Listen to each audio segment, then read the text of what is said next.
welcome to the Fandom Flux podcast, episode 62. 62, yeah, 62. I am your host, KCW, and with me we have Slicer. Hello. Zero. Hey everybody, how you doing? And Kenji. Hi, I'm Kenchi618, and did you know there used to be a street named after me? Yeah, they had to change it because apparently no one can cross Kenchi618 and live.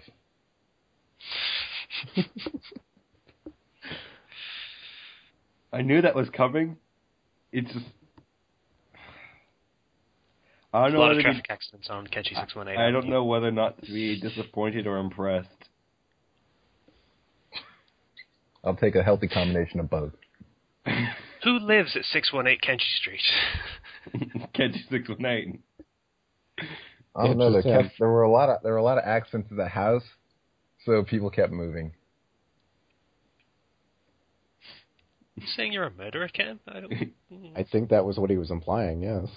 Nervous around you for some reason now. Alright.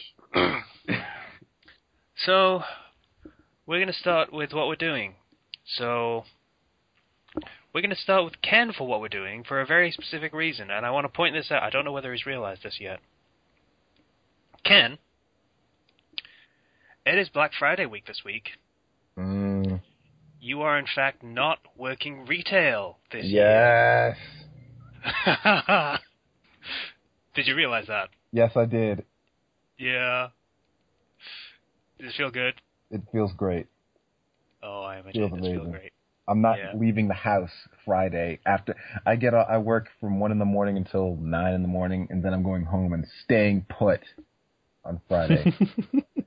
That's understandable. I wouldn't want to go out either. Once you've lived it from the other side, I'm not working Friday either, so I'm really happy about that. I'm really happy. I'm not working Friday, and yeah, that's good for me. Black Friday's busy at KFC.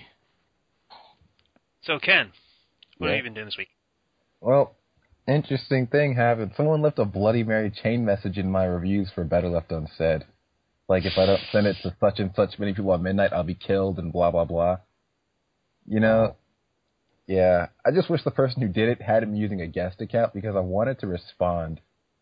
Like, I wasn't even mad. I just wanted to laugh and be like, dude, you do realize by now that I'm a trained killer, right?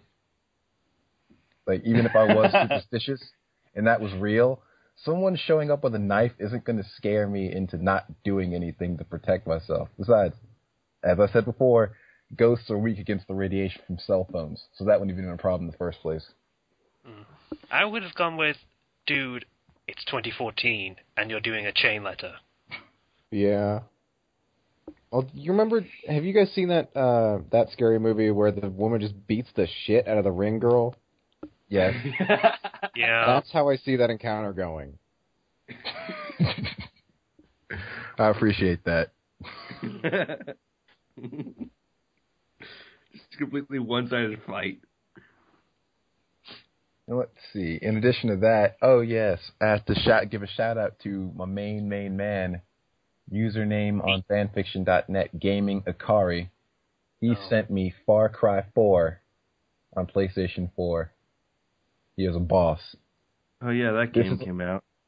Yeah, this is also the guy that sent me other stuff last year, including Assassin's Creed Black Flag and other things. Jeez. So yeah. He's pretty awesome. Kenchi has the best fans. It's not cool. Yeah. We would. But anyway, I'm playing a lot of Far Cry 4, as much as I can. Understandable. As busy as I am. I'll tell you, it plays a lot like Far Cry 3, so if you're a fan of how that game played, you'll like 4. That's good. We'll say, though, elephants are a broken mechanic in that game, and it's awesome.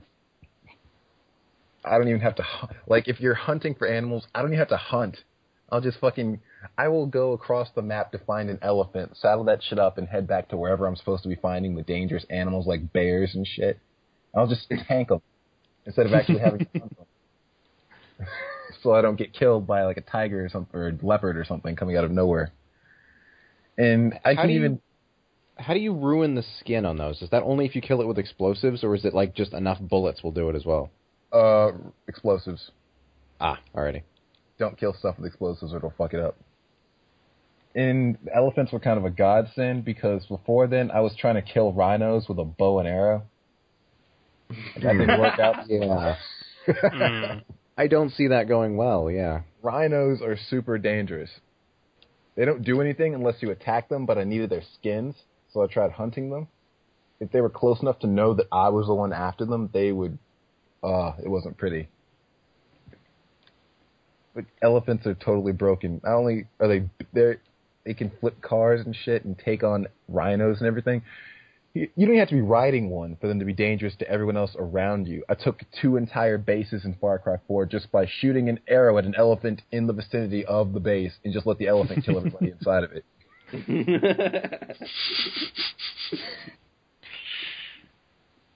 It's great. Sounds like it, yeah. Yeah. Also, the main antagonist in that game is weird. His name's Pagan Min. I like that guy. Did you actually play the game, or did you just see because of the first cutscene? I watched the first ending. The 15-minute one? Yep. Yeah, the thing about him actually is they seem to try and take Voss's crazy badass and blend it with a ruler type, but he doesn't really come off that way in the game. He's just an eccentric iron-fisted ruler in the game to you. Or to me, anyway.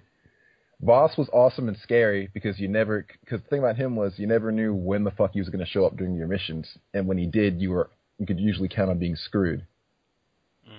Pagan Min kind of comes off more like Handsome Jack.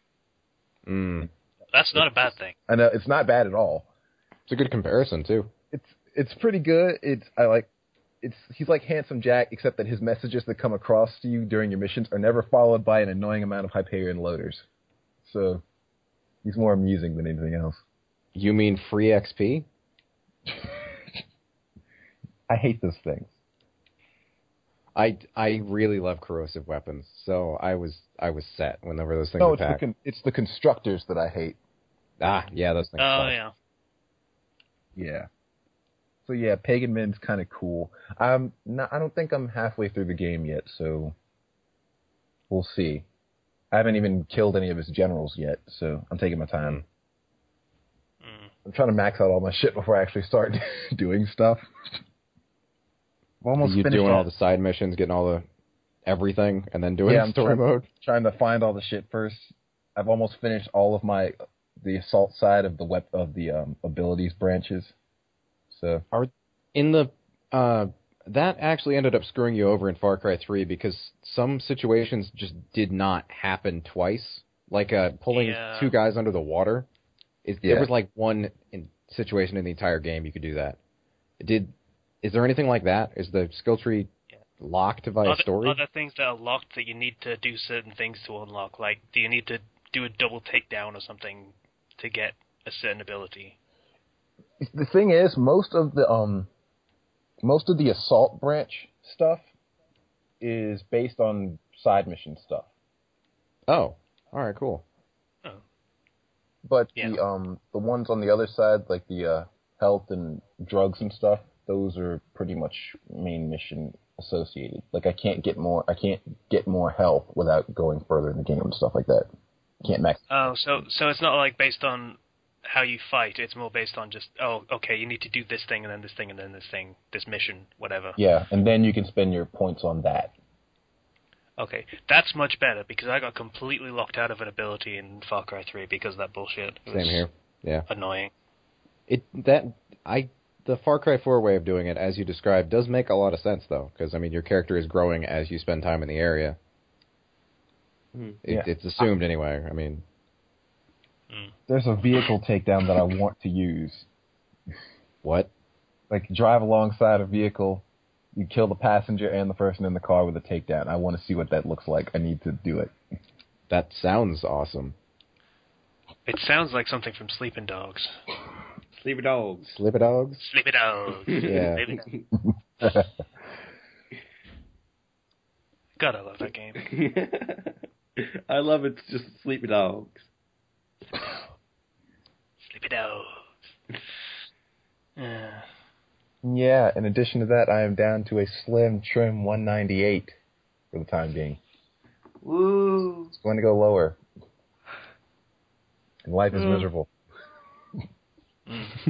But you're not working Black Friday. Yay! Indeed. Well, I am working Black Friday. I'm just not working at a store on Black Friday. That's why. Which is good enough for me. After I swear to God, I'm never going to harass clerks during Black Friday or any other sale situation ever again. You shouldn't anyway. I mean, unless they're being absolute assholes, dude. Actually, I've never done it in the first place. But I want to support them now. I want to go up to them like, dude, I know you're paying, and it's okay.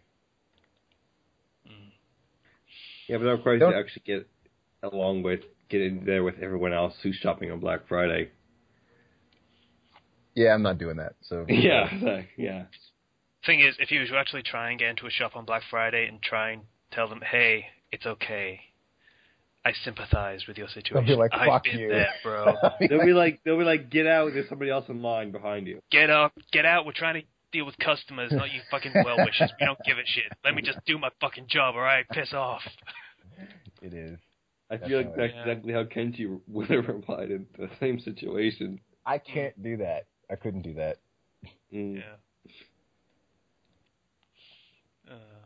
But deep down inside, he would thank you for your sympathy. I don't think so, because your sympathy's not making the line any shorter. No, I guess not. All right, and that's pretty much my week. Okay. I'll go next because it'll be pretty quick. So, you remember that show called Weekly Manga Recap that were totally ripping us off? Yeah, sure. We were totally doing that first. That was our shtick. Those guys. Yep. So, would you like to know what they did this week? What did they do? Introspective. They did a Naruto retrospective. Oh, goddamn. We did it first. That was our idea. Us, can they? Plagiarism.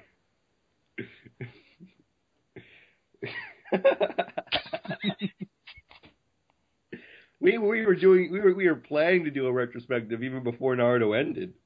Yeah, we said what, like 695 or something when we said we'd start doing that. Yeah, something like that. It was actually pretty far from when it ended. So we're legit. Yeah, too legit. We're too legit to quit. Yeah. Really? Those other guys, they're not Glad legit. we both went there. Those other guys, they're not legit. Oh. And for that reason, they need to quit. Yeah.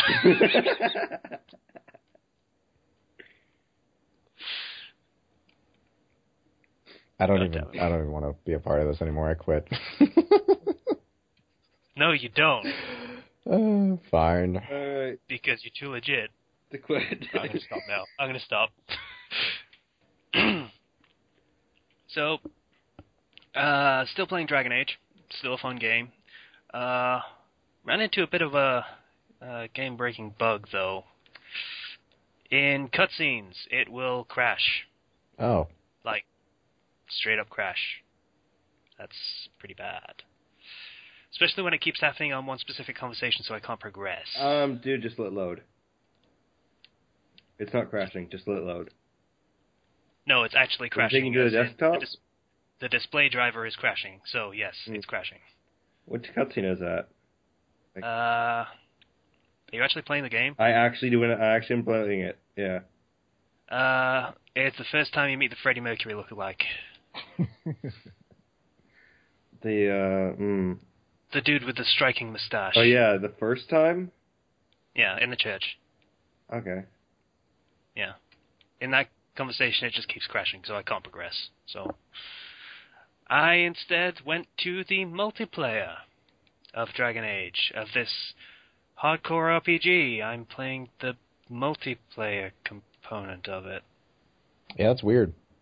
What does the multiplayer do? What even is that? So, you remember Mass Effect 3 multiplayer? Oh gosh. Yeah. It's similar to that. Oh no. With the galactic readiness or whatever it is? guess. Hordes? It doesn't affect the single player at all. Not at all. Are you just fighting against hordes, or do you fight against other players? The way it works is, team of 4, you get a mission to go into a temple or a ruin or a chateau or whatever, because it's France. It's fantasy France. And you go in and fight enemies and go through it, and sometimes they'll give you bonus missions to find the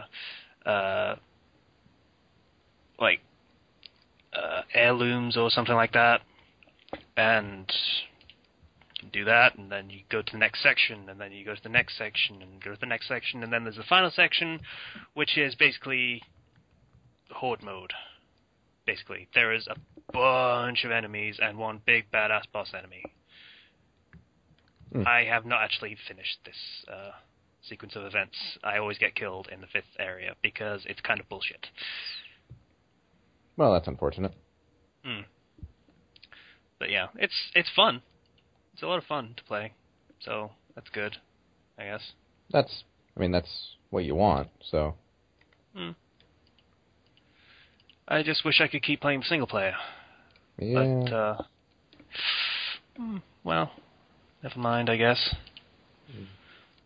And finally, because this is pretty much it, I got a phone call from the housing agency. I finally got a flat, or rather, they have a flat that is available that I could get if I wanted. Oh, nice. Yeah. Yeah. I did mention this last week after we finished recording because I forgot to mention it then. But basically, current tenant hasn't given up the keys yet because they've given 4 weeks' notice. But as soon as they hand in the keys, I can go and look at it, see if I want it. So. All right. It's pretty cool. It's close to the shop where I work and. Progression. Stuff. Yeah. Woo. Yay. Also, now that I think about it, I am in fact working on Black Friday.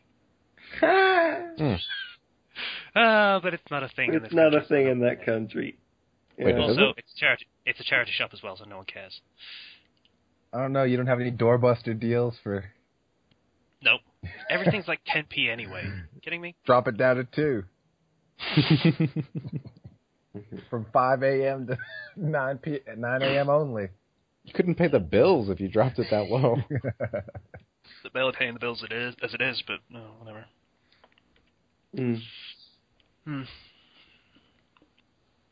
So yeah, I'm trying to think whether there was anything else. I don't think so. No. So if I remember anything, I'll mention it, bring it up. Slicerness. Yeah, I think I should go next since Zero, I guess, had a lot. Yeah. Pretty uneventful week for the most part. I'm not sure if I mentioned it on recording, but I had a Dark Souls self-insert thing that I just felt like doing. Yes, you did to mention mock it. them, pretty much. Self-inserts, yeah. And I got like 11 pages into that. I've got just pretty much the graveyard scene left, and that's the last one of the last of the fic itself, unless people request more, in which case I guess I can continue it. But yeah, so that went fairly well, actually. I had this weird problem where I kept writing in present tense instead of past or future. Past tense, I think, is the one you're supposed to write in. Mm-hmm. So I had to beta that one pretty thoroughly. There are some stories written entirely in present tense. It's weird. There are, yeah. But I kept switching between the two, so I had to pick one, and I'm more familiar with past tense. The DxD light novel. The DxD light novel was written all in present tense. Huh. It annoys me so much.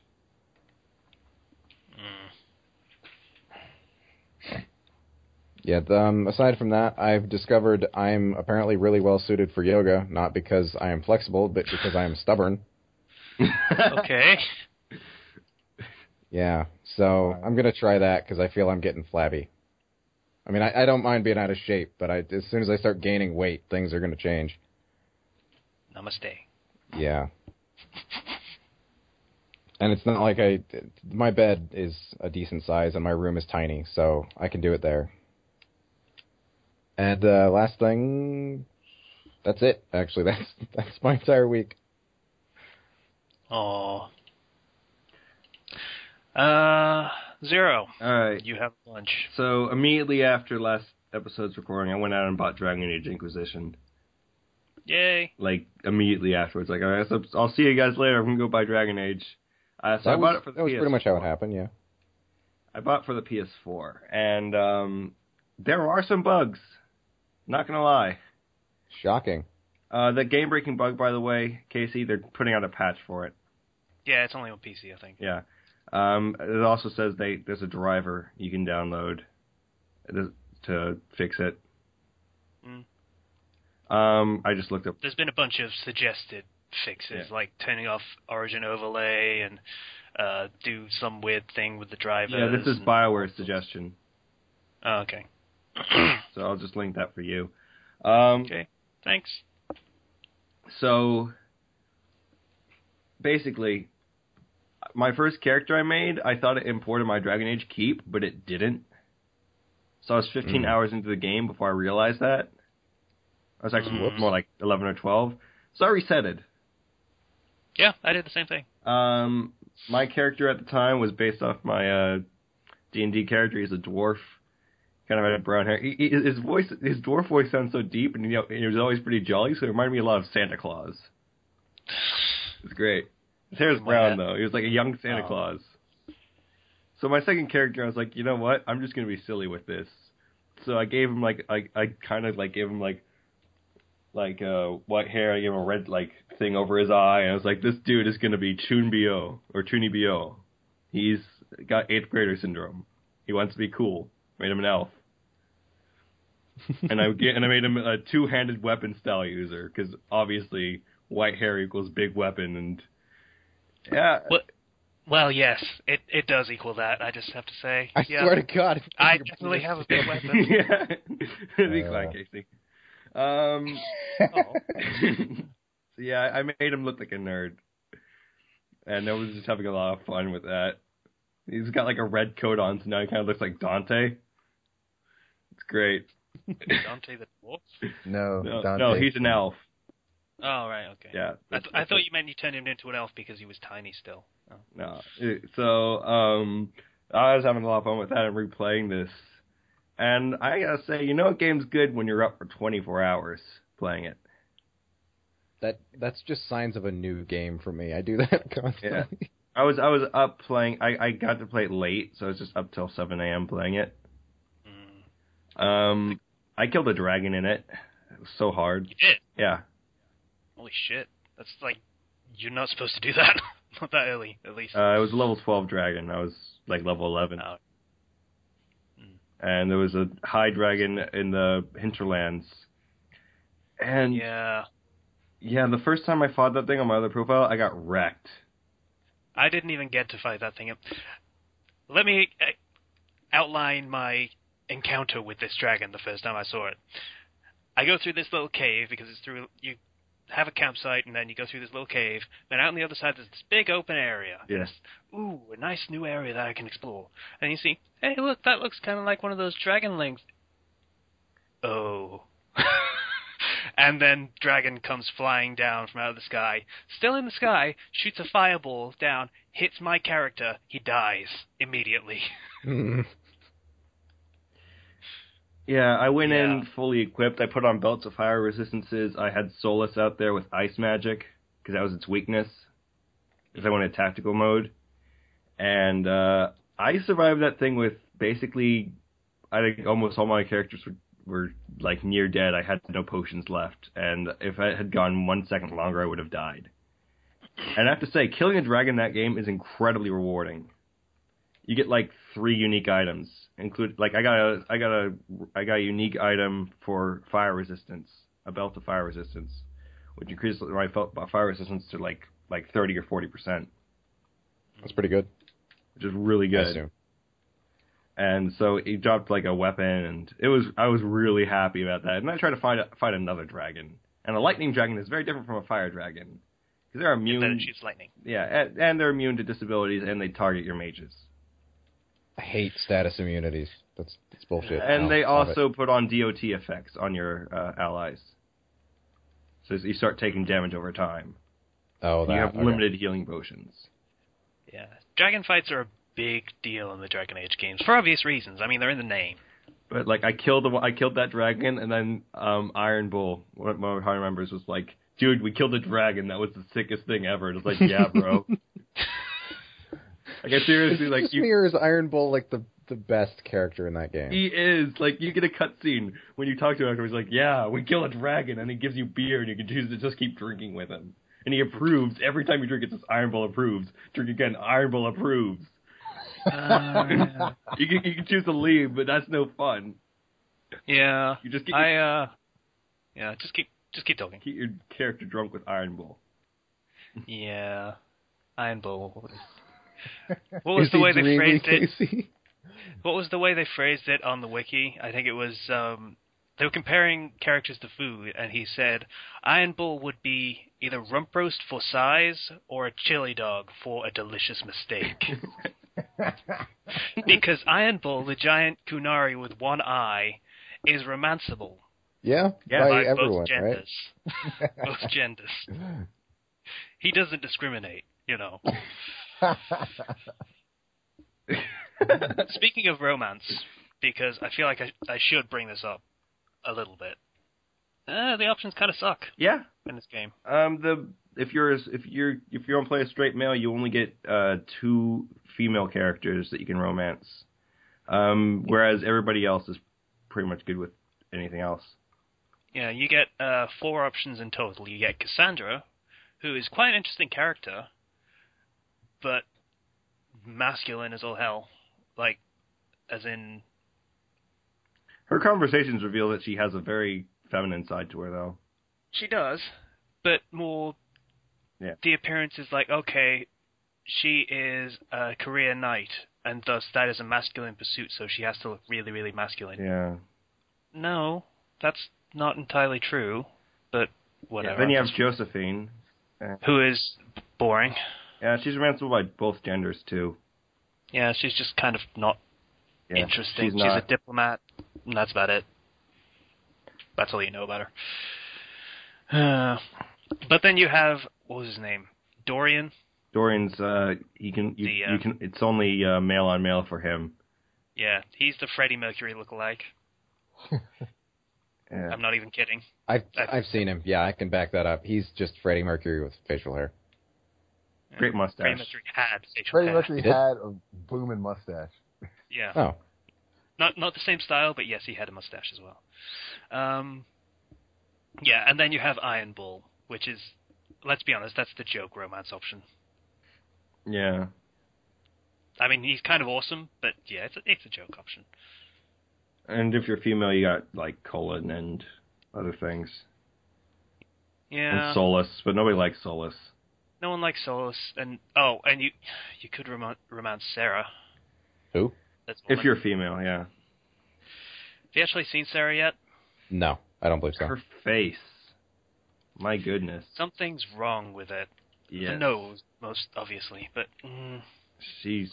Like, she I like constantly looks like... You know when you scrunch up your face and purse your lips so your teeth are showing? And, yeah, she looks... She looks like she's doing that all the time. It's really gross. Yeah. So, I ended up being like, okay, Cassandra's a slightly interesting character, so I might as well just go with that. Just so I can that's pretty much at the very least get a trophy or something. Because I actually do like her character. She's Yes. I like her. I did initially compare her to Kai Lang for being this character is designed to overshadow the protagonist. But while she is a little bit that, it's nowhere near as bad as Kai Lang. Nowhere near. So yeah. I've been making steady progress on that. Taking keeps is super rewarding. Because not even gotten there yet. Okay, you take a keep and it changes to, like, you get people there and people make, like, changes to it. And it's fantastic. And you have a whole humongous base and mission space around it. I also met Hawk, my character from... oh, yeah. Why would they do that? I don't like Why that. wouldn't they do that? Meeting your own character? Okay. I don't like it. He appears again, and you can choose to customize him. His appearance, the first time you see him. So, yeah, and the way it works, it absolutely makes sense that they allow you to meet him in the new game, because as you played Dragon Age 2, you could define what their personality is and how they would react to certain situations. So if you pick the humorous or mercenarial option most often, then he would be more often, even his other options for dialogue would start leaning in that direction. Yeah. So he'd be jokey. Even if he's trying to be diplomatic, he would be jokey about it. So that's pretty cool, actually. Yeah. So Hawk was interesting. You have a choice later on where you can basically, if you want to, you can kind of make Hawk die. Oh. Really? There is a choice. It's either... Zero. You can, okay, it's a possibility. I'm just saying that. Zero. I'm not saying when it's happening or 2 where. weeks. You can cut this. And you spoiled it for me. You can cut this part out if you want. I don't know. He would still know. All right, you have a choice. We can determine something about Hawk. Okay. Bit late. Yeah. Whatever. But and if I'm suffering, everyone else is suffering. So. Yeah. So I kind of messed that up first time through. That's why you rotate your saves. I did rotate my saves, but Varric was really upset. I imagine so. Yeah. They were kind of bros. Kind of went to now I have to send sad letters to everybody Hawk ever knew. All your characters in DA2 are now going to be depressed. Thanks. And I'm just like, Oh man. And it doesn't even say that he actually dies. It just says he will most likely. So we don't even know if he's still alive at the end of that. But that's rough. Yeah, it's oof. There's also a mission an operation I got to find the hero of Ferelden, your Dragon Age Origins protag. Yeah, because the Wardens have sort of vanished. Time for that is 17 hours to complete that operation. Oh wow. Yeah. So guess what I've been waiting for. So which option did you go with for the original ending? As for what happened with Morrigan? I went to go raise my god baby with Morgan. Oh, okay. I did not go with that option. I thought it'd be really cool. I liked Morgan. Mostly because I romanced... Oh, I tell you what I did. I romanced Eliana and had Alistair make a god baby with Morrigan. Oh, now he's a rightful king. Thanks. Which, I don't know if you know this, but in the books, it's kind of hinted at that Morrigan and Alistair are half-siblings. Whoops. Or did you know that beforehand? I knew that beforehand. I basically re-edited all of my choices. Yeah. Before I started. I wanted to go raise a god baby with Morgan. I wanted extra creep factor, so I just went for it. So yeah.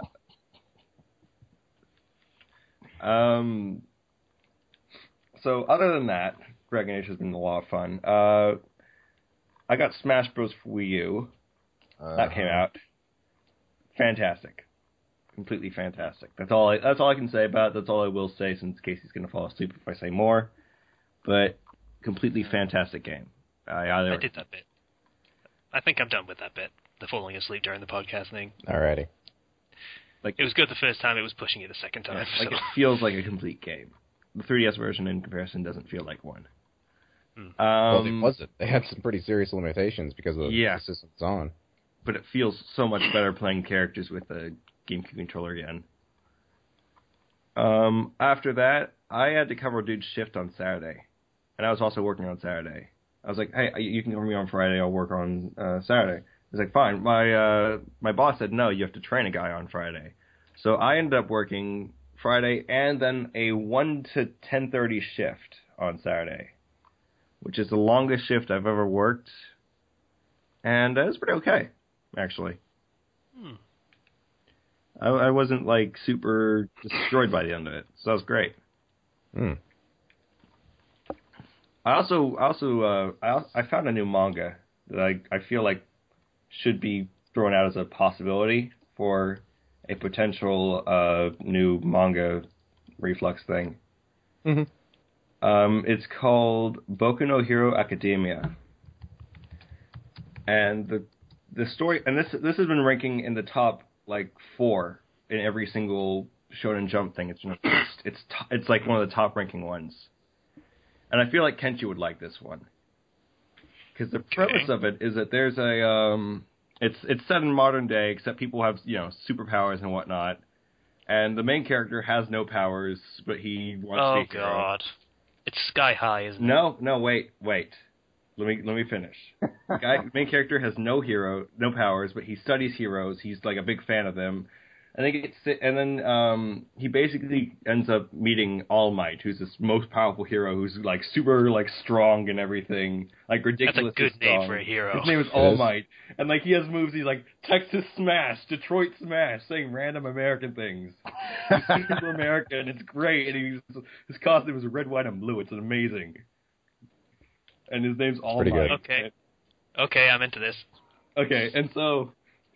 But the thing is, All Might was injured when he was in battle, so he can only use his powers now for 3 hours a day. So he meets this dude, and this dude sees his weakened form, and a whole series of events happens, and eventually All Might's like, okay, I have to tell you something about my power. It is one that people can inherit, and I have set you as the next heir. So, because All Might can't be a hero for much longer.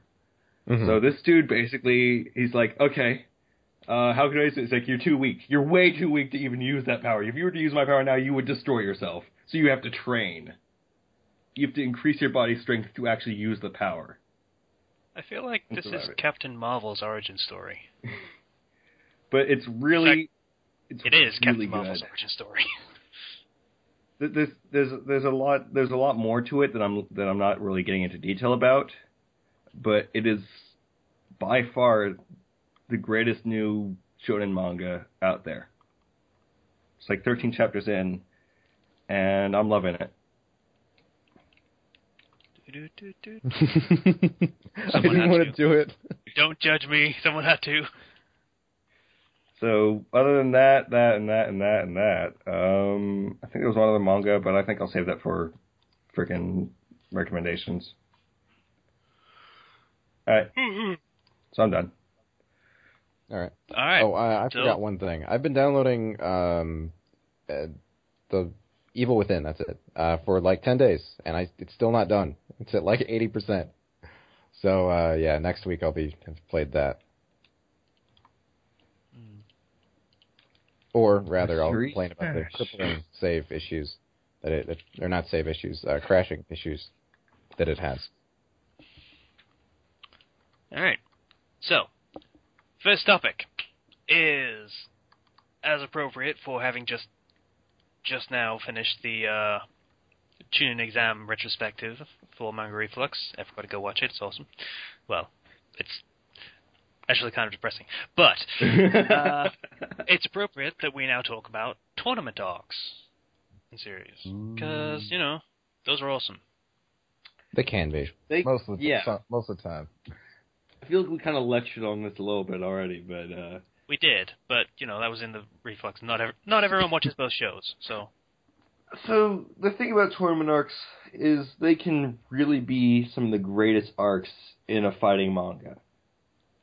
And I deserve that, because a tournament is where fighters go to show off their skills and meet different fighters, and they can learn and improve inside the tournament. A lot of the time, it's where a battle series can shine, really get into its groove. Yeah. Like, for example... Like, Student Exams did that, Yu Yu Hakusho did that. Dragon Ball had the World Martial Arts Tournament. And it's a really good place to showcase off how strong the characters are in relation to other characters, and show off all sorts of new characters, and introduce them, and you can bring them back later. Mm-hmm. Basically, it's an excuse to go along with any of the fan arguments that you have. In a fight between such and such a character and such a character, who would win? And you don't have to contrive any plot to make that happen. It's just, if they're in a tournament, they're going to fight each other. Yeah. Now, there are some cases where tournament arcs don't turn out so well. But I feel like there's way too many where it actually does turn out great. Yeah, it outnumbers it, yeah, but it's those few stand out as unfortunate.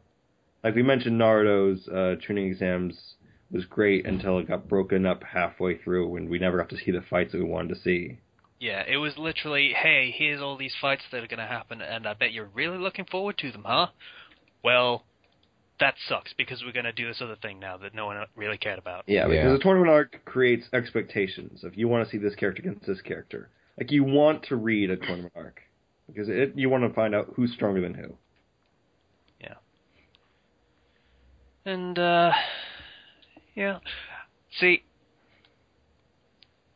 that's the big problem, though, with tournament arcs. A lot of the time, they don't get finished. Yeah. That's my biggest problem with tournament arcs. I mean, Fairy Tail did one as well.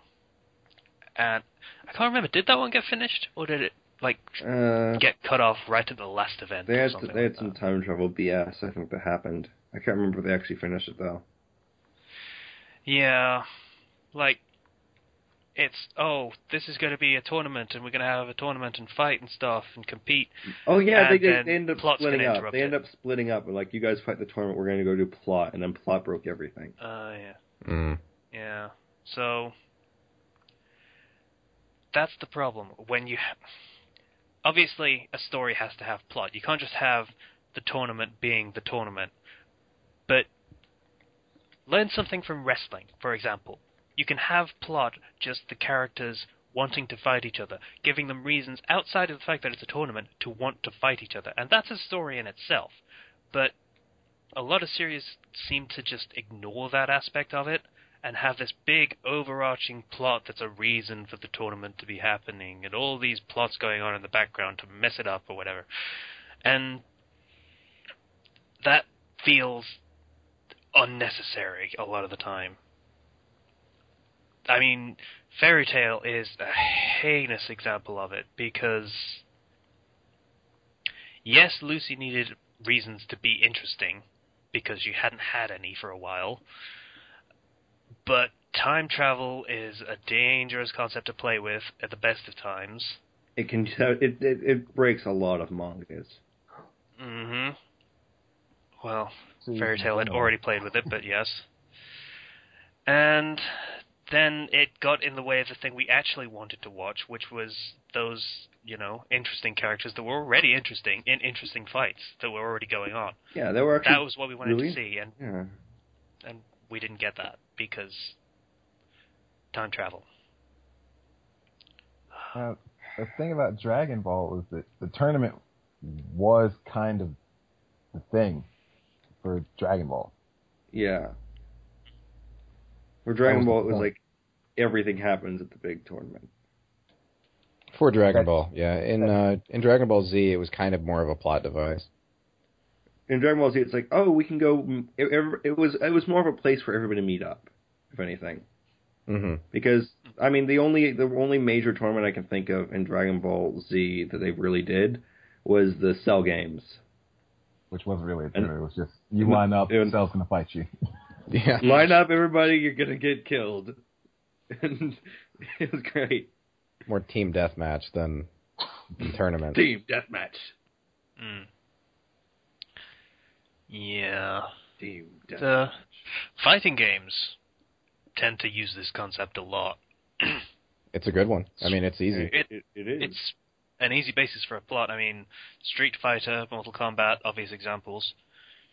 You know what? Mortal Kombat, strangely enough, didn't really use it. I'm going to throw it out there. Well, 9. Paper Mario, the 1,000-Year Door, that had a tournament arc. Did it? Yeah, Paper Mario, the 1,000-Year Door, you had to go and fight in a actual fighting ring and rise to the top of the ranks. Huh. Oh, right. The Hawk. That's it.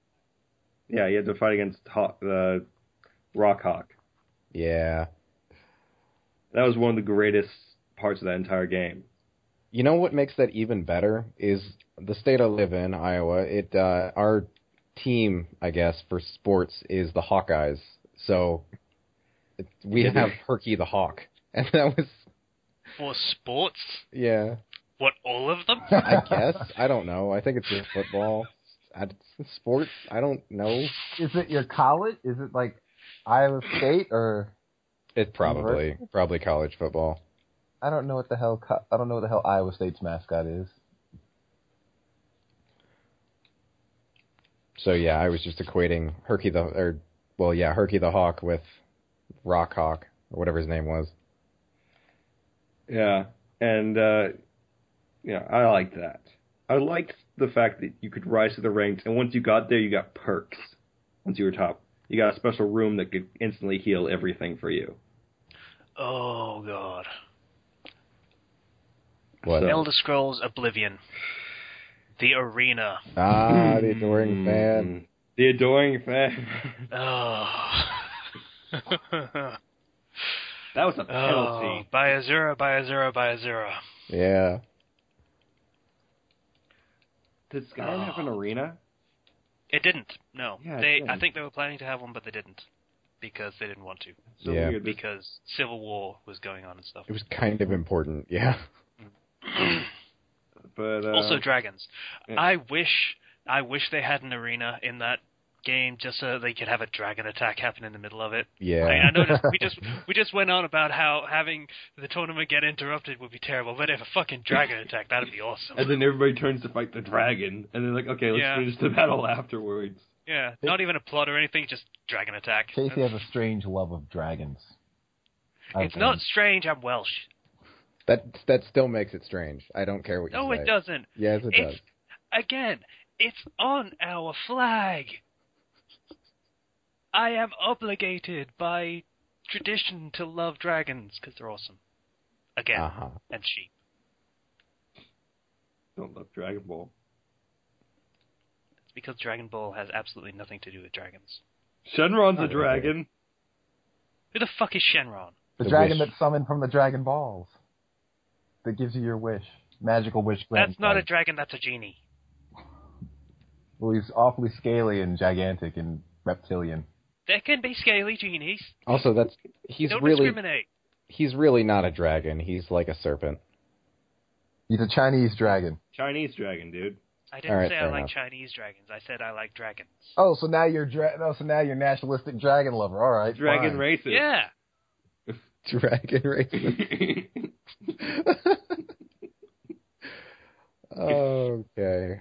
Now you're gonna say you don't like Dragon Knight or Dratini. Fandom Flux is a dragon racist. Dragonair. You don't like dragons like that, huh? You don't like Dragonite is a Western dragon. In fact, it's pretty strange that the Chinese dragons change into a Western dragon. You don't like Salamence, huh? Nobody likes Salamence. Salamence is also a Western dragon. Just pointing this out.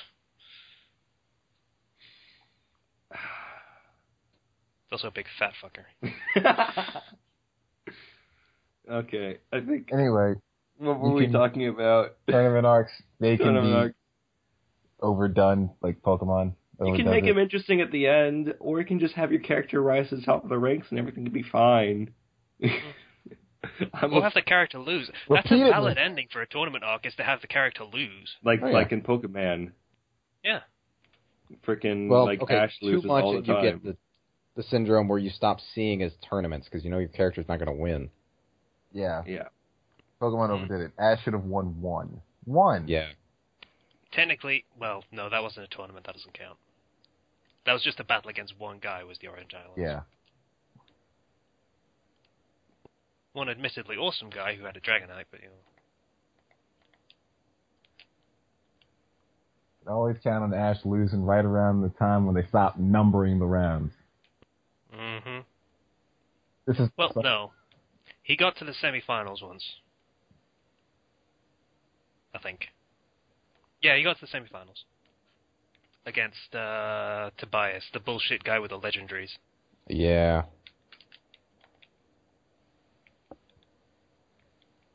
I can't believe there's not like a limit on how many legendaries you can have in the league. You're not supposed to have any. Yeah. I guess if you can have multiple ones, more power to you. Bring them to our tournament so people will pay money to watch you use them. I guess it shows you are a better trainer if you can catch a fucking legendary. I guess. Instead of just befriending them and sending them along their way like some people do. Like some people. Yeah. Is it just for plot reasons that none of them agree to come with him? Because that seems like something they would do. A lot of the time they are actually intrinsic to the environment. Like fucking Lugia is kind of important that he's there. Yeah. Along with the 3 birds. Mewtwo kind of wants to do his own thing and look after the clone Pokemon that he created, which kind of makes sense. Mew, I feel like he could have had Mew. Probably, yeah. Then again, Mew's kind of shitty. Yeah, a little bit. As legendaries go, she's kind of like, what's the hedgehog thing? I don't know. I feel like it begins with a sh. I don't know. It was stupid, and it changed forms, and it was still stupid. I know what one you're talking about. The green one? Yeah, the green one, and it turns into grass flying or something. Right, the nature one. Yeah, that one. Yeah. What were we talking about? Tournament. Right, that was the topic. Yeah, so...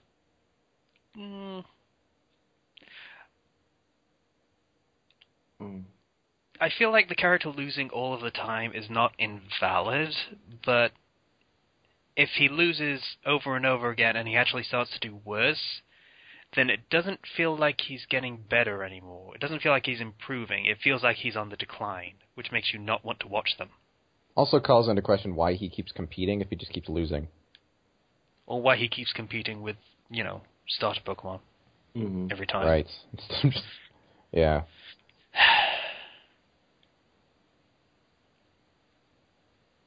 I've seen plenty of fics like that, actually, where he just takes the kid gloves off and has his most powerful Pokemon. It's not much of a battle. Yeah. Chimchar is not awesome, Ash. No, he's not. Heracross was awesome. I like Heracross. You need to go get your Charizard from Charizard Valley. Throw that shit in there. That's 2 or 3 he did, rounds right there. Yeah, so that was where things took a turn, I think, in Pokemon. It was 16th, 8th, 8th, 4th, 8th. So he kind of went a step backwards. I wonder how they're going to end Kalos.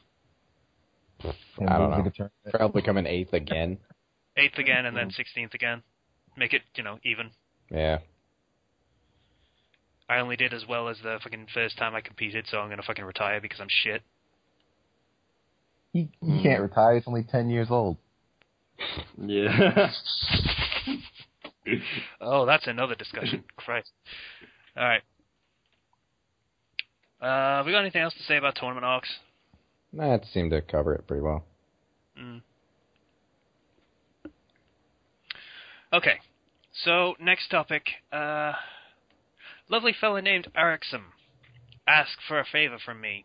After I went on my big spiel about how I'm super critical, don't ask me unless you really want super harsh criticism. He asked me, okay, my fake 8th the Dragoon, I really want super harsh criticism because I'm not getting any. Bit of a problem for me because when I read it the first time, and my opinion hasn't changed, I had overwhelming praise for that fic. I had not a bad word to say about it. I had one minor quibble about the plot, but that was about it. Which you voiced, and it's out there now. I did. So he knew about it before he even asked me, so he knows about the one problem I had with this fic. So,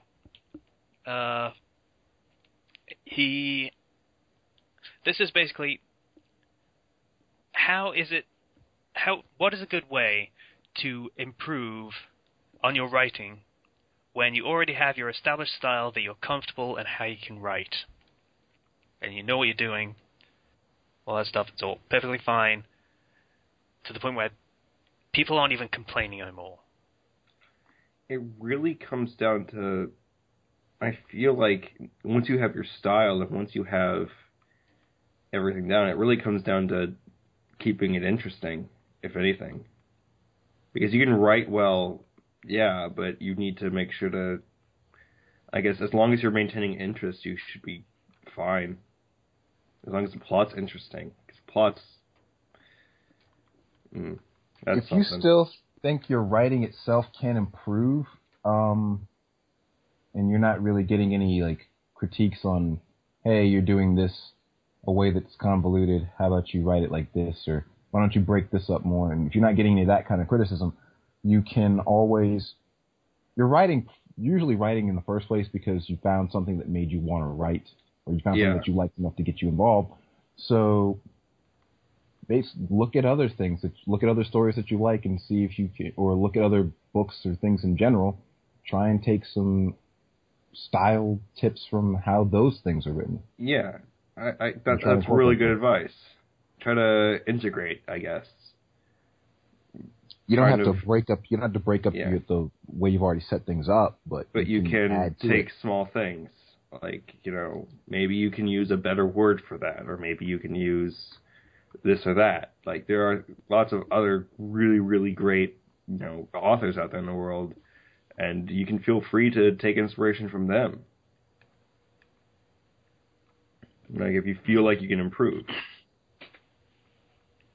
And another good way is you're usually, as time goes on, you're going to get your own taste in how you write might change. So mine did. So what I do is I go back and read my own stuff and find out things that I didn't like about how I wrote things before. Yeah. Make notes for next time to how I can do it better myself. You'll probably see a lot of things yourself if you look at them. Yeah, because if nobody else is giving you critiques, then I have to say you're your own harshest critic.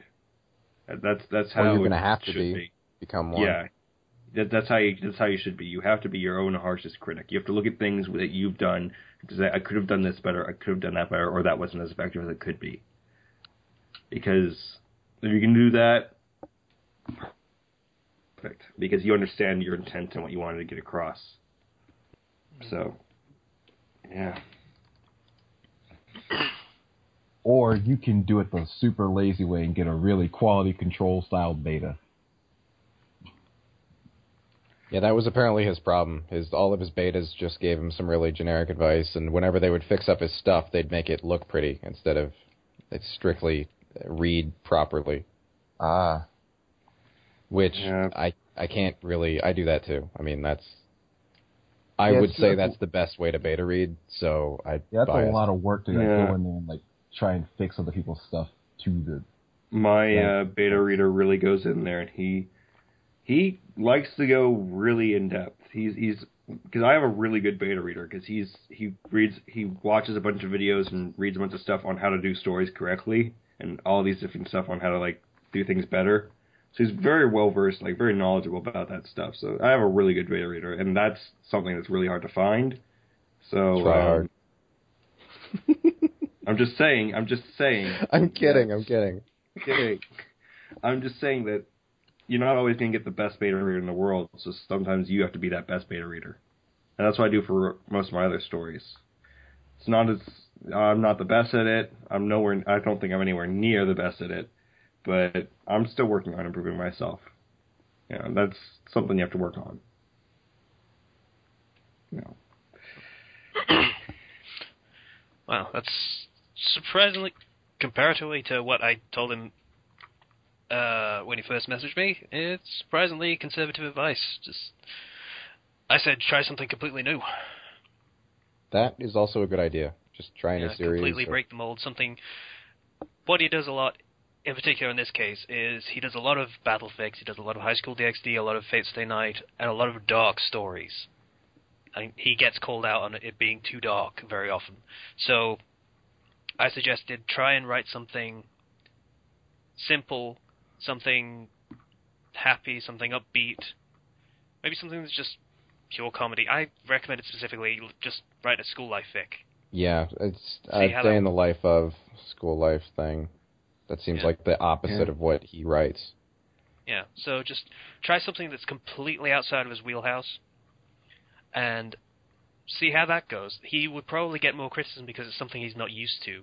And then any criticism that he takes from that, he can use to improve that story and then use elements from what he's learned from writing these completely different stories in stuff that he's writing in the first place. That's actually really good advice. Because when I first started writing a whole crap ton of different stories until I could find out what I was trying to do.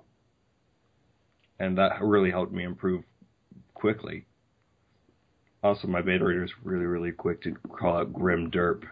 And he's just like, This is too dark, this is too dark. I'm like, the reason why my story is so happy, has so many happy parts to it, is because of him.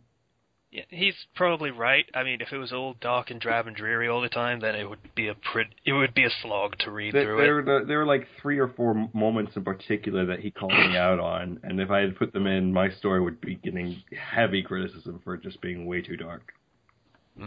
You have a scenario, if you're talking about M1470, you have a situation that could very easily turn grimdark, so yeah, it's good that it's not, because it's not going to get brighter if it does. Yeah, it's a bit of a tightrope act. And similarly, 8th the Dragoon is very much like that. It's a tightrope act between grimdark and just kind of silly. You know, Issei's still Issei, it's a high school DxD fix, so Issei's still exactly the same as he would be in canon, except he's got this grimdark thing hanging over his head. That kind of bothered me, actually, and that when I read that fic, the fact that his personality was canon bothered me. Really? I mean, it showed shades of seriousness, as it should, but I don't know. I was expecting a little more impact. Well, there you go, there's some criticism for you. Have Slicer read it, too. I did. That was his criticism. I don't actually remember what happened. I think I just stopped reading it, not on purpose. It's just I had other things to do, and I never got back to it. Yeah. Alright, well, that's how to, etc., etc., etc. Omake is our next topic. Yay! I made an Omake in like 10 minutes from my last chapter because somebody put in the comments, this character is kind of dressed like a mage. They're like, I'd like to see an Omake with him as dressed as like Gandalf or something. I can imagine that. They were just saying, I can imagine. I'm like, okay, I'm going to make that Omake right now for Halloween. And I did that, and I felt really happy. I'm like, okay, 10-minute Omake. I get Omake's inspiration from reviews a lot of the time. They're short little non-canon funny stories that you can throw at the end of a dark chapter. Strictly speaking, they don't need to be funny. I mean, they can be anything. I do deleted scene-style ones most of the time. I like that. Funny. You get yours from reviews, I get mine from when I'm thinking of things, and some ideas just don't work, so I put them at the end. Yeah, alternate takes on scenes and that kind of thing. I made a mini-series in a series out of mine. Yeah, you did. I liked the prank wall. That was good. Yeah, I don't know, I like my Omakes to be funny, because I don't get a lot of chances to be funny in my stories. Like, there's some stories which are entirely devoted to comedy, they have, like, no Omakes in them, but in my main story, M1470, I need to put in Omakes every now and then, because I need to line things up. I have never done Omake. Really? I just don't do them. I guess you haven't. Oh. Well, my chapters are generally kind of short anyway, so an Omake would just feel like an extra chapter on the end of the chapter, I guess. A little bit, yeah. You're probably better off doing, like, intermission chapters at that point. Yeah. They're good when you're using a lot of characters in a given series and you don't have an excuse to show most of them during the course of an actual story or when it's part writing. Letting side characters have the spotlight when realistically they wouldn't be in this part of the story. They'd just be extra fluff on the side. It's not necessary. It's conservation of detail, but you still want to show it because it's entertaining in its own right. I would be happy if they included a Bleach Omake where they at least told us what was going on with Grimjow. At least. That would be nice. Or at least say, oh, hey, Ichigo's on his way. So we're not like another 10 chapters before he disappears entirely. Yeah, just sort of a page at the beginning of every chapter, and he's like, yep, still traveling to the Royal Palace. Yeah. Yep. Yeah. And the next chapter is like, so you guys want to play cards or something? I mean, even if it's just played for humor, I don't care. It's something. Yeah. He's not the protagonist anymore. It kind of sucks. Because he was the good protagonist out of the big three. I like That's Luffy. the key word here, of the three, yeah. Luffy's so much fun. I feel like Boku no Hero Academia will become a new big 3 thing or whatever. It will become another top one. I'm hoping for that. Depends on how long it runs, but yes. Assassination Classroom is one of the top ones now. That's real fun. Yeah, I think Battle Series is starting to fall to the wayside a little bit. Yeah. Now all the big ones are sort of ending, most of them. And, all the imitators have sort of fallen by the wayside. So, and the ones that are springing up now are at least pretty unique in their concept. We were talking about omake. All right, omakes, yes. If you're going to do an omake, do it at the end of the chapter, please. And I say that because... Have you seen them done at the beginning? Or in the middle? Because I don't want anybody to do it in the beginning or the middle, because I know nobody will ever do that, but I want to destroy any possibility of you ever doing that, because don't. I don't know. I've actually seen people do credit gags where they do the disclaimer with the characters doing it. Yeah. Oh. No. Don't do that. Yeah, please don't. It's weird. It's not that it's weird. It's that it's terrible. Yeah. It's, don't roleplay the disclaimer, please. It's... I've never seen it done well. I've never, ever seen it done well. Not in fan fiction, but the Team 4-Star does it pretty well. Yeah, I'm hoping one day to be surprised, but I have not been surprised yet, so... I like Kenchi's disclaimers a lot better. That's how you do disclaimers. The one where I boost my ego and taunt the actual creators of the actual series because I can. Yes, that's great. If you want to do a disclaimer, make it humorous like that, but don't throw in characters. And don't make it long. Like, for an omake, always want to put it at the end of the chapter. It's a little extra thing. They don't have to read it. Also, script is not a thing you're allowed to do on fanfiction.net, so don't do that. Because those fucking disclaimer things are always in script. You don't do...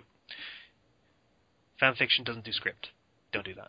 I really don't mind that, honestly. I've seen enough that they were good, but...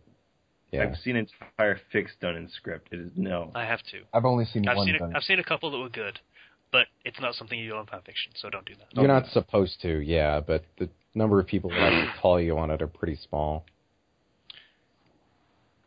It's lazy, is my problem with it. Yeah. True. Yeah.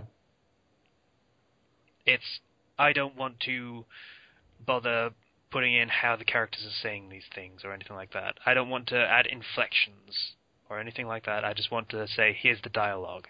Interpret for yourself. Like, some dialogue, you don't really need to add too much interpretations to it, but you need to add interpretations to at least some of it. Because somebody can say... Go ahead. Somebody can say something, and it can be, like, have a completely different meaning depending on how they say it. And you lose a lot of that when you go to script. Yeah. I mean, conversely, if you were just going to have the dialogue be such and such and such and such, such and such a person said, and then such and such and such and such and such and other person said, and all you do is this person said, and this person said, and this person said, you may as well be doing script. Yeah. But that's also equally lazy. Yeah. So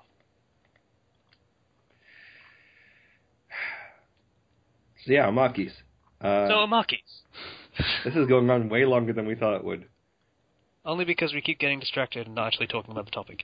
So, omakes. Do them funny, do them cut out scenes, do whatever you want. It's your free corner. That's really what it is. Yeah. Whatever you feel like. It's like, I want to write something that's completely non-canon and will have no effect on the story, and I want to do whatever the heck I want, so write it. Well, alternatively, you could just turn it into its own story. Yeah, that's what I was going to talk about next, actually. If it gets too big and too consistent, just make its own story. Don't have a side story in your fic. It just takes up space. Ironically, that is what Ken's doing. Yeah. But I write in giant chunks anyway, so fuck it. Plus, it is all canon in his own story. Yeah, it is all canon. Everything that happens. Oh, okay. That's different then. I was talking about, like, non-canon stuff. All right. So, yeah. I think use it however you want. It's a tool that you can use. It's a free tool. Okay. So, we are 1 hour and 10 in. We have 10 questions. Let's do this! I'm going to ask a favor from our audience. If you're going to ask questions, don't ask 50 fucking questions at the same time. We'd appreciate that, yeah. Because what ends up happening is we try to answer all of them and end up glossing over some really interesting questions, or we just pick and choose, and some people's questions don't get answered. So, one question, please. So draw it out, Just if you got questions, just ask every week or something. Yeah, 1, maybe 2 per episode. Yeah, maybe 2 if they relate to each other. Sure, I guess. All right. So first question from Johnny: favorite sport of American football? To watch American football, to compete in, is swimming. Playing baseball. I don't like to watch it. I like to play it. Mixed martial arts, because obvious reasons. Obvious. Yeah. I like bowling, actually. To watch or to play? To play. Watching bowling is the most boring thing ever. I would say my martial arts, Taekwondo, but that I don't consider it. I don't use it for sporting. I only went to a tournament once. That's more of a hobby. You don't compete in it. It's just a practice that you do. So there's that. That was an easy question. Yeah, it was, wasn't it? Yeah. All right. So Neil asks, do we prefer the permadeath of Sword Art Online or the respawn of Log Horizon? They lose memories in Log Horizon. If you like.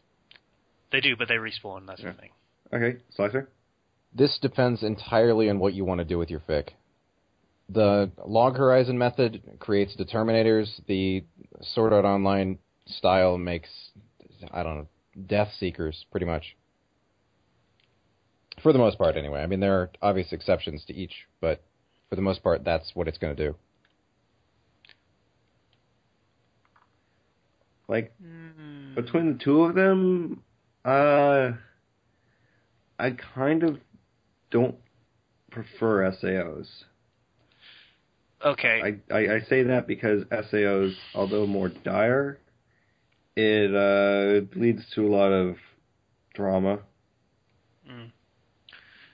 The way I see it, SAO, they're both about survival, but SAO is about survival in the short term with a long-term goal. Yeah. Whereas Log Horizon is about survival in the long term, because survival in the short term, it's like they respawn, they're going to survive. That's not even in question. But it's how they're going to live. Yeah. I think I prefer Log Horizon. Same here. But it's hard for me to say anything good about Sword Art Online, so... Looking at them both, you die in the game, you die in real life, that does add a sense of it being dire, but at the same point, you got some really screwed up people coming out of that. It also stops being a game. Yeah. So, it's not an aspect that we talk about very often, but Log Horizon still feels somewhat like a game because there's no death. Absolutely. It does, yeah. Mm-hmm. Sword Art Online just feels like real life with a very strange magic system that's based on menus. Yeah. That's arguably the point, actually, of that. That was wanted the point, to create but I don't a world. like it, so... I don't find it an interesting concept, so... Yeah. So, that's our take on it. I think I can't decide, honestly. The SAO1 creates an interesting story in the short term, but it doesn't have long-term livability because your characters keep dying. Yeah. So, Neil also asks about the pizza cutter. I emailed Chicago Town about it yesterday, and they said the marketing team will get back to me within 3 days. So, we'll find out next week. So, Greg Smith asks us if we have read Neon Zangetsu's stuff or Fan of Fanfic's stuff. Yes. Yes. That's the first one. I've read Neon Zangetsu's, and I think we've said a lot on him already. We have. He's very prolific. He doesn't really finish his fics very often. Does not finish his fics. So, that sucks. He but he does write some good stuff sometimes. He does write good. He writes very well. Yeah. He writes good. I'm sorry. I said well, and I said good immediately afterwards. But he writes well. Zero's tips on how to write good. Speaking and writing are not the same thing. True enough. How to write well. He's very good on writing well. I can't talk anymore. You can't get sucked into a space. I can't even. The thing about Fan of Fanfics is there were two of them. There's a Fan of Fanfics 21 and Fan of Fanfics just that. I'm pretty sure he means like the one that's straight up Fan of Fanfics. Yeah, and that guy has written, he's written 3 or 4 stories over 10 chapters, but everything else is just below. Of or below. Actual stories, so...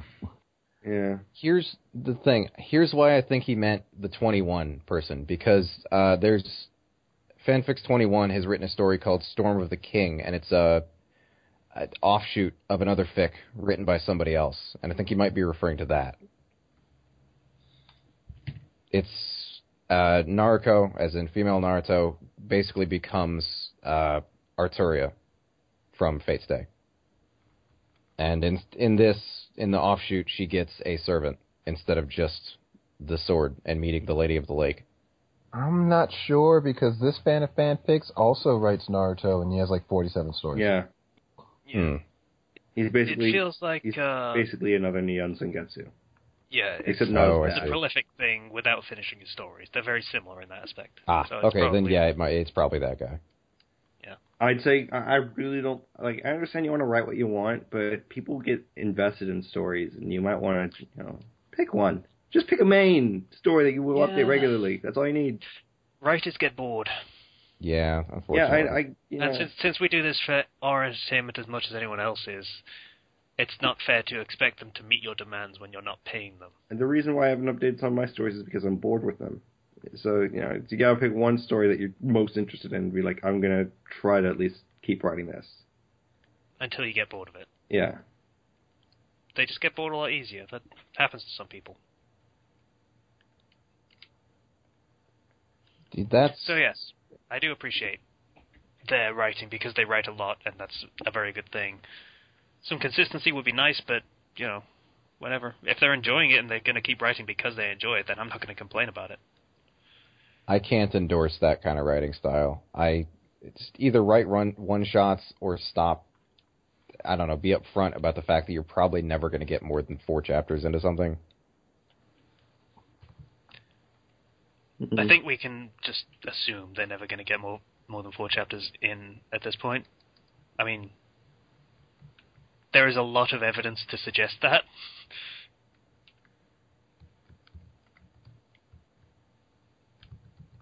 Hello? Yeah? I thought you were going to say something more, but... I thought we were done. And no, I guess I'd like it just to be said, though, instead of assumed, because not everyone can pick up on that or whatever. Okay. Ryu Hitsuya asks of his 6 questions. This is why we want you to ask one question, by the way. You were the person who's caused this policy change. So, this was apparently a joke question, so I'm assuming these are for Ken. The best and worst fight. Ken?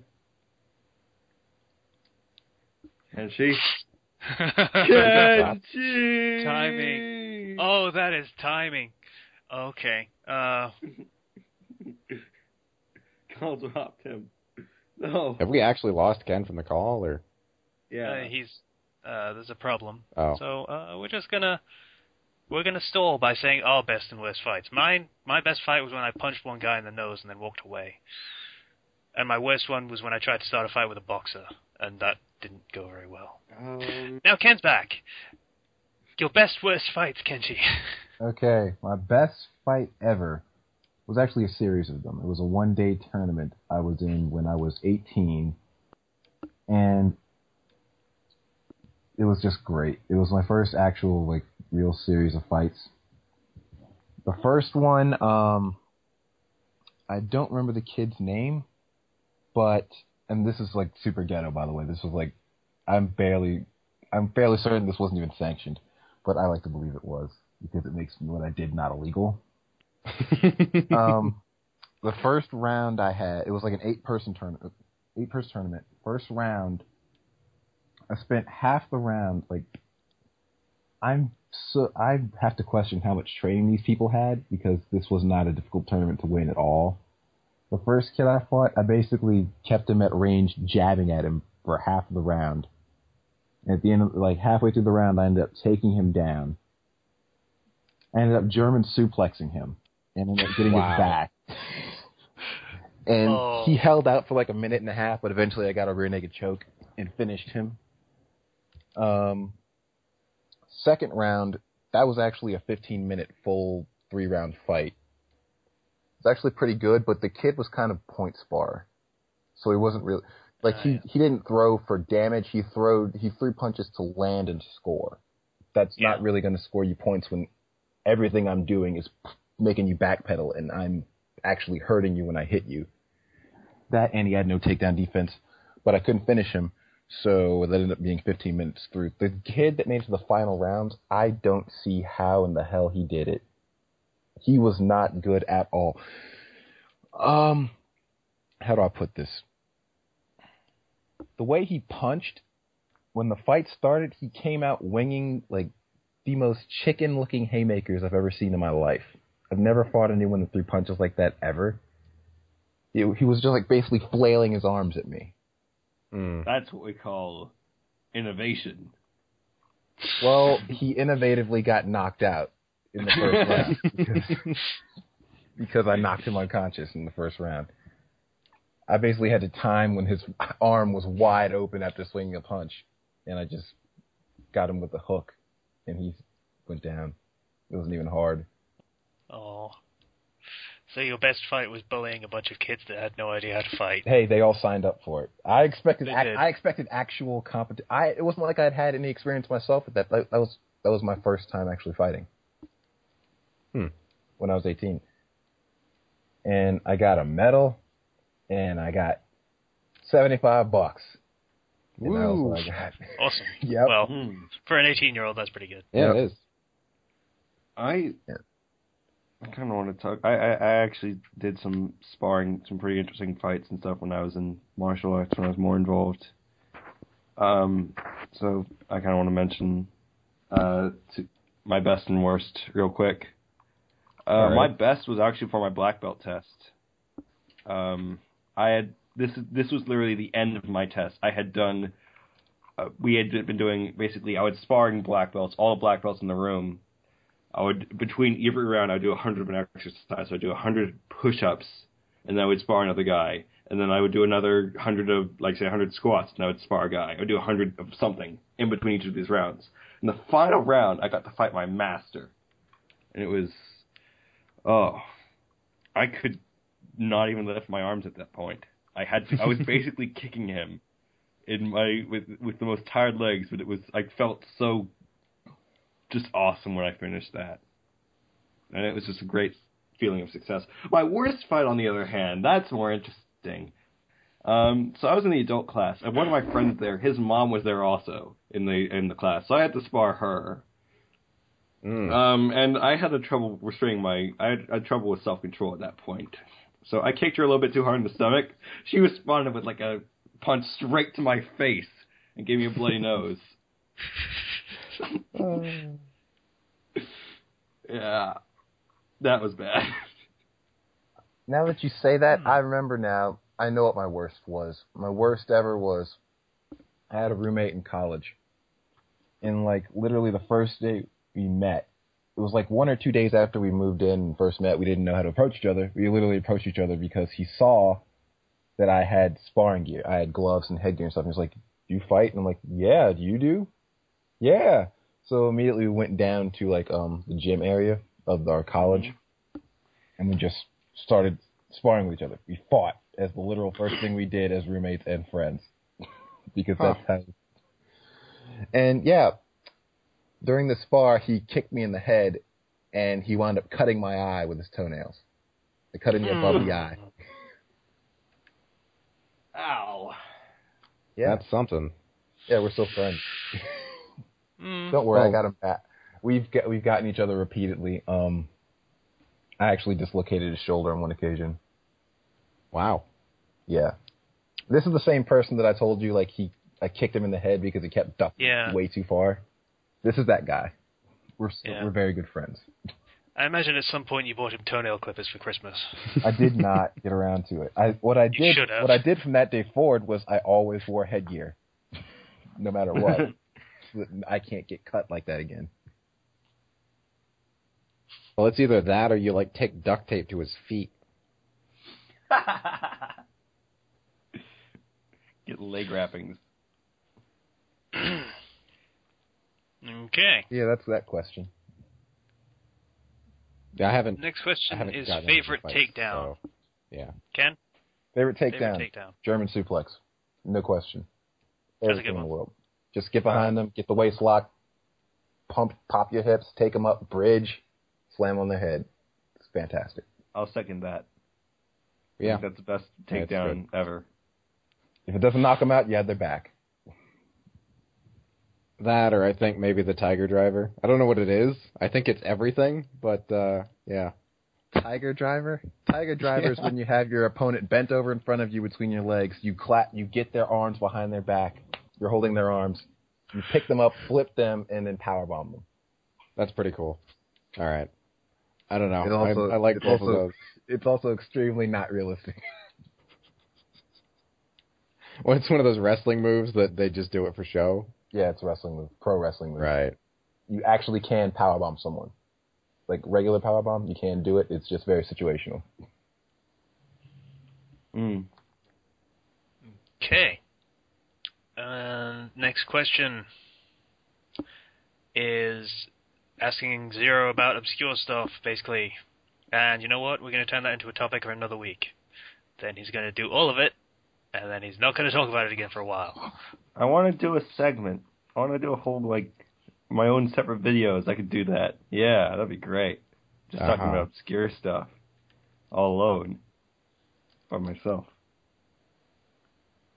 Yeah. This got sad. So, next question. Yeah, he asked all of us what obscure manga stuff you read. You guys... But whatever. The fucking guy who compulsively masturbates one. I can't remember what it was called. I only read one manhwa, and that's Witch Hunter. And we've talked about that before. Nothing I can read is really obscure because you've all heard of it. So you all heard of most of the things I read. So I can't think of anything that's obscure. You guys have never heard of the stuff that I read. So I'm pretty much. Yeah, we'll get to it, Zero. All right. Continue. Favorite book or literary work? I really enjoyed The Cell by Stephen King. Also, would that be the same as the film? No, it's The Rage Zombies via Mysterious Phone Call. Okay. Yeah, but never heard of that. I was also I can't remember why I started reading them, but the children's version of the Left Behind books. Oh yeah, those were good. Those religious ones. That was. Yeah. It's pretty good. They are good. Yeah, it was interesting. Let's see. Trying to think. I got one. Okay. In the meantime, anything written by Forrest Griffin.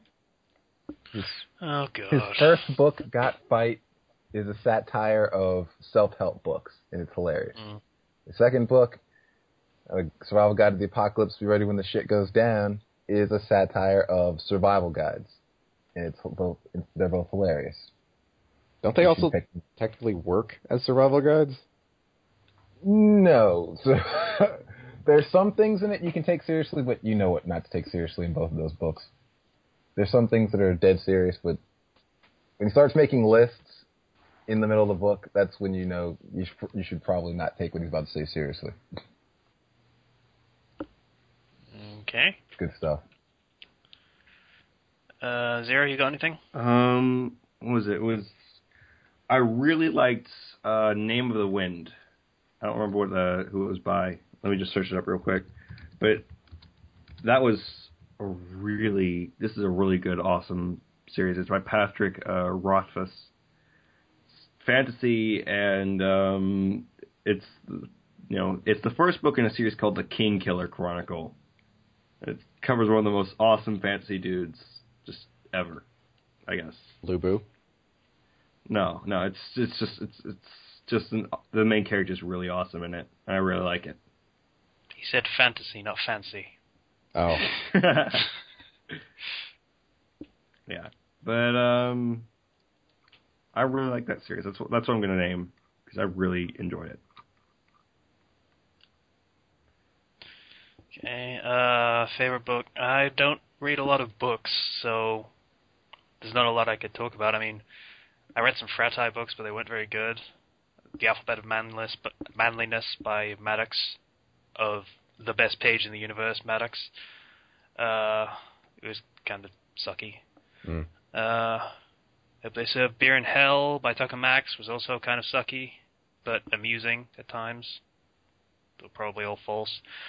The Dris Do'Urden series of books I enjoyed when I was a teenager. They probably do not hold up when you're an adult.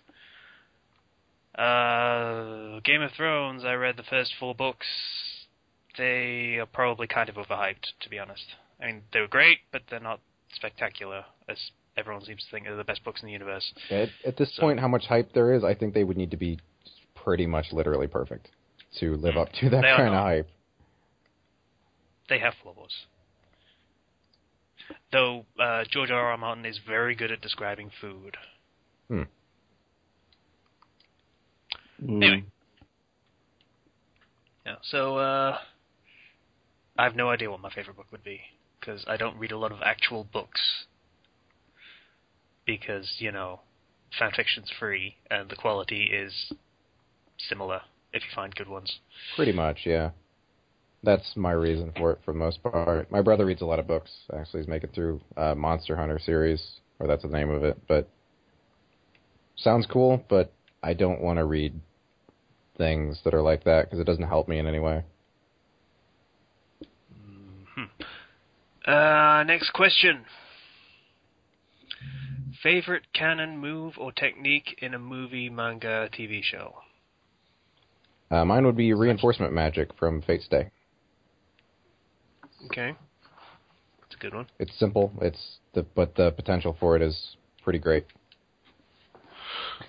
Favorite move? You see, there's so many moves out there that are so awesome and so cool. I'm going to have to go with, by far, the most useful one out of any of them. Sexy Jutsu. Alrighty. The actual transformation one, or just the illusion? The actual transformation one. Or Harem no Jutsu, the one he did. The hilarious one. Well, that would require clones, so I don't know if that one counts, but just the basic. Yeah, but the basic, at least. I don't know. I find it funny, and I would rather pick that just randomly than go through and search every single thing I've ever read to find my favorite move. That's a fair point. Five Finger Palm of Death and Kill Bill. Okay. I'm thinking Naruto techniques aren't really wowing me. Bleach didn't really have any. One Piece were very situational. Bleach had Mugetsu, which is really cool. What, the one that means you can never use things again? Yeah, it looked really cool. I was hyped for that the first time I saw that. It was basically release your inner weeb, though. I mean, at least looks-wise. Yeah. Okay. I've never heard that particular slang term before, but okay. Okay, no, I'm changing mine. Kyokusui Getsu. Look at my sword. Now you can't ever do anything to me again. Yeah, that's a good one.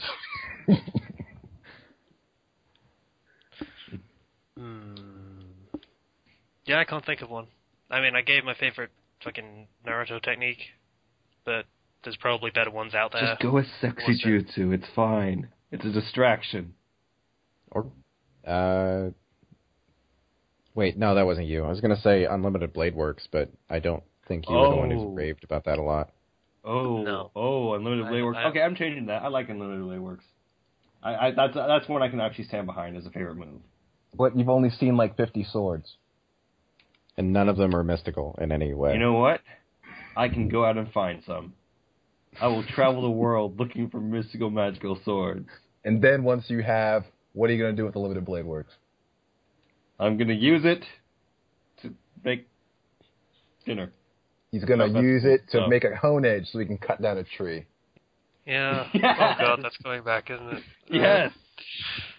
Perfect hone edge use. My favorite technique to have would be the One Punch by One Punch Man. I was going to ask, actually, if that counted. But yeah, sure, why not? It's a technique. It's a move, at the very least. It's super serious punch. I think he calls it. When he actually decides to kill people. It's just like, this is my serious punch. And they punches you, and you go blasting out into the atmosphere, and you go into the moon, you destroy the moon. Yeah. I'd have that. That'd be cool. You would abuse the power. Yeah, I'd be okay with that. So, I wouldn't be okay with that. You'd be evil. You're saying I'm not? Actually, no, Campione has You're not evil now because you don't have the power to be evil. I don't want to put that kind of power in your hands. And let Campione, come on, you can trust Campione has a move where it's basically like Unlimited Blade Works, but you summon a bunch of golden swords that can kill gods. Alrighty. Yeah, that's also cool. I like the Unlimited Blade Works prayer thing they do before it. The PR, yeah. It's great. Alright, and favorite original move or technique from fanfiction, basically? I'm just going to go real quick with, just because of its usefulness and its just unexpectedness. In Kenchi's fic, where Naruto used the ash from the... Oh, yeah. You know, from the like cigars and stuff as like his weapon, because that was really kind of ingenious. Hats off for that. I can't think of anything that's cool that I can actually remember and name, so I'm just going to go with Soul Reinforcement from Dark Souls, which is just the in-universe explanation for leveling up. That's a good one. I'm going to go with Raijin from my fic, Harry Potter Life of a Ninja, which is basically, you know the eye contact fire technique, Amaterasu? Ah, that one, yeah. It's that, but with lightning. Cool. See, you pick your own stuff. I at least pick somebody else's stuff. I don't really remember a lot of other people's techniques and stuff. I only remember that also wasn't a limitation. I mean, he can choose his own stuff. It's still a cool ability, even if he made it. I could choose my own stuff. I don't want to choose my own stuff. I really don't want to. Because there's stuff I do and I don't want to. I don't know, because I'm reading it instead of seeing it. I don't really see originally made things as cool. Okay, whoever's tapping something, could you stop? Because sounds like broken it. Yeah. It really does. Yeah. Fine. I was just flipping my phone back and forth. Did it sound wet? I don't know. It's a slappy noise. It was slapping against my hands, like it was tossing it from my hand to my hand. Catching it with the soft part of my hand. Anyway. Ken, was yours still to go? Don't really, because if I picked one, it would end up being one of mine, and I don't want to do that. But when I see original techniques and stuff, I usually see them in the story, so I don't really see them like illustrated. I can't say it's cool. All right, that's an answer.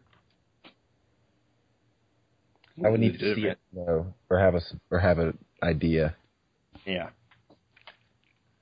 Okay. Next question? That was all of them. All right, cool. That was all the questions. So we're on to recommendations. Does anyone besides me have one? Yes. No. Yeah. So just you and Zero then? I got one. Yes. Oh, all right. Okay. Let me go real quick to where it is. Okay, I'll go first. Someone gonna go then? All right, so... Oh, go ahead. Go ahead. Never mind, you go. Okay, fine. My recommendation is a Fate Stay fic called Nerve Damage. I've recommended that one, and it's good. Oh, he has. Damn it! Never mind. No, we've done doubles before. Why do we keep stumbling on this? We've done repeat recommendations before. It's not a new thing. Oh, yeah. But you're okay. I thought it was the fact that it's separate means that you yourself have separately decided that it's worth recommending. So, yeah, that's good. Is it? Yes. Yes. God damn it. Okay, fine. Nerve Damage by Crossy Cross. Fate Stay fic. Basically, Shiro learned how to channel his magic in a screwed up way by using his nerves as circuits. And this ends up with him having way more than he needs. So when he wound up doing summoning, wound up summoning 4 separate sabers. As opposed to like the 23 he has in canon, he has what, 16,000 or something? There are a lot of nerves in the body, yes. Yeah. Grail didn't like that, so it pretty much winds up evening the scales pretty much. Everyone gets multiple servants, and it is awesome. Yeah, but it stopped. I know. Yeah. It was just, I don't think he knew how to top himself.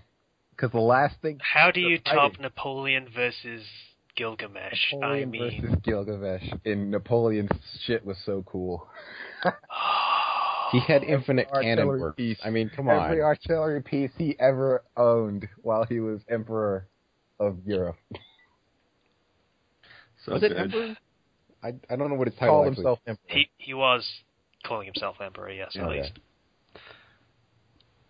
And the speech he gave to Gilgamesh during that battle was just epic. Oh, yeah. 12 chapters, 80,000 words, hasn't updated in 2 years. Saddens me, but... It's... tragic is the best word to describe that. Yeah. It's worth reading, even if it's not going to ever be updated again. It really is. I'm going to throw out my recommendation. So I was looking, like I said, looking for new stuff, and I found the whole new Shonen Academia one. I also found Rakudai Kishi no Iyutan, and it's basically the premise. It's kind of got a generic premise in that there's places where people can use their souls to make weapons because they're magicians and whatnot, and blah blah blah. Link. Okay. The main character, he doesn't have any sort of magical capabilities, but he's a really good swordsman. And so to fight his enemies, he basically reads them. He's like, you're very powerful, but you're just human. So he can read them and figure out what's going on with them. So what, is he soulless? I don't understand this. No, it's like he doesn't have enough magical energy to be powerful. He's like F rank. Oh, okay. You get ranks based on magical power. So the reason why I'm really recommending this, aside from the awesome protagonist, is that it actually, I think, has the best example of this tsundere character ever. Like, she's really cute. Like, not just constantly beating him and abusing him. She's like, it works. If Familiar of Zero has Luis on one scale, she's on like the other end, like the exact opposite, and it's really refreshing. And in the light novel, they actually do become boyfriend-girlfriend type thing. So they actually are just like, no, it's like it has a tag harem, but there's one relationship going on. Ah, and that's nice. One-sided harem, as so many ecchi series are. Yeah, like they're, but he's got he actually does get her as a girlfriend, so it's pretty set in stone there. But I like it. The main character's awesome. The main heroine is actually really, really funny and cute, and it's great. And she's red-haired too, so stereotypes. Yeah, but she's like better than all the other red-haired tsunderes out there, so I'm gonna say that. That's my recommendation. Okay, so again, link for that and for the other one that you mentioned. Oh, yeah, link that. School one. It's really good.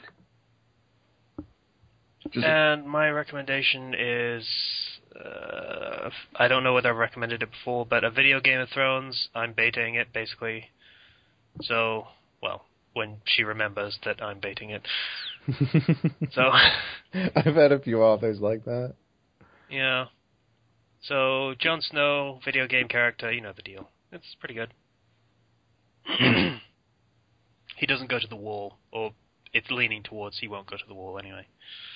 So, that's the thing.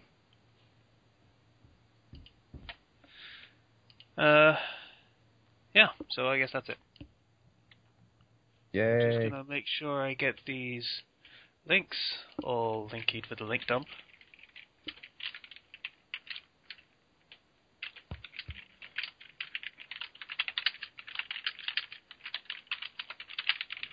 Alright. So, I would like to thank everybody for listening to the Fandom Flux podcast.